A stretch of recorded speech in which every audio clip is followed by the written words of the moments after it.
Perkenalkan, nama aku Raisa Azgarukmara dari Program Studi Ilmu Komunikasi Konsentrasi Hubungan Masyarakat dengan NIM 15240600152. Kali ini aku akan ngebahas demokrasi Pancasila, bagaimana konsepnya dan peran kehumasan dalam mendukung demokrasi. Definisi demokrasi Pancasila. Definisi yang aku bahas mengacu pada sila ketiga, keempat, dan kelima ya teman-teman. Demokrasi Pancasila adalah sistem demokrasi yang khas Indonesia dengan berakar pada nilai-nilai Pancasila sebagai dasar negara dan filosofi bangsa.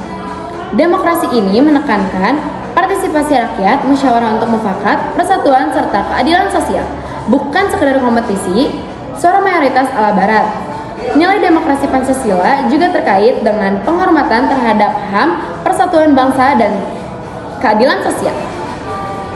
Demokrasi Pancasila mendukung persatuan bangsa dalam proses pengambilan keputusan bersama demi kepentingan bangsa secara utuh. Hal ini menolak konflik yang memecah belah dan lebih memilih dialog atas perbedaan.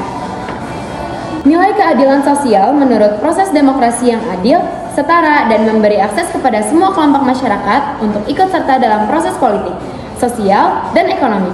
Keadilan sosial menjadi landasan agar kebijakan negara tidak hanya menguntungkan segelintir kelompok, tetapi seluruh lapisan rakyatnya. Nah, yang barusan aku jelasin itu berdasarkan Jurnal Ilmu Hukum dan Tata Negara ya teman-teman. Contoh implementasi demokrasi yang pertama ada pemilu dan kebebasan berpendapat. Pemilihan umum di Indonesia dilakukan secara langsung, umum, bebas, rahasia, jujur, dan adil.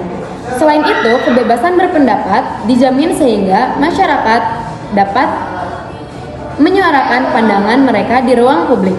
Aspek ini mencerminkan keterlibatan rakyat dalam sistem demokrasi sekaligus penghormatan terhadap keadilan sosial, karena setiap suara memiliki hak yang setara. Contoh yang kedua, pemilihan ketua umum organisasi mahasiswa. Contoh ini mengacu pada sila ketiga dan keempat ya teman-teman. Misalnya di kampus, pemilihan ketua himpunan mahasiswa terjadi melalui mekanisme pemilihan dan musyawarah anggota untuk mufakat. Bukan sekedar suara mayoritas semata, ini menerapkan prinsip musyawarah dan partisipasi aktif mahasiswa, mencerminkan sila ketiga dan keadilan bagi seluruh mahasiswa untuk berpartisipasi setara. Nah, sekarang kita masuk ke pembahasan yang melibatkan peranan humas nih guys. Kita ambil contoh peran humas di organisasi kampus.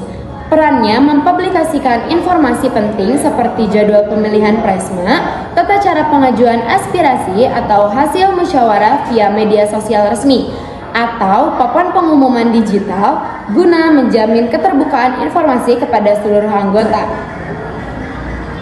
Contoh nyatanya, Humas Himpunan Mahasiswa mengumumkan jadwal dan mekanisme pemilihan presiden mahasiswa kepada mahasiswa melalui Instagram. Semua mahasiswa mendapat akses informasi yang sama sehingga hak partisipasinya terjamin. Contoh tersebut mencerminkan keadilan sosial dan persatuan. Selanjutnya ada membantu transparansi proses keputusan dan laporan kegiatan. Perannya, Humas menyusun dan menyebarkan laporan kegiatan yang mencakup detail penggunaan dana, hasil keputusan rapat, serta jadwal tindak lanjut kegiatan organisasi. Contoh nyatanya, setelah musyawarah besar, Humas menerbitkan dokumen hasil keputusan secara online, sehingga semua anggota dapat melihat secara transparan bagaimana keputusan diambil.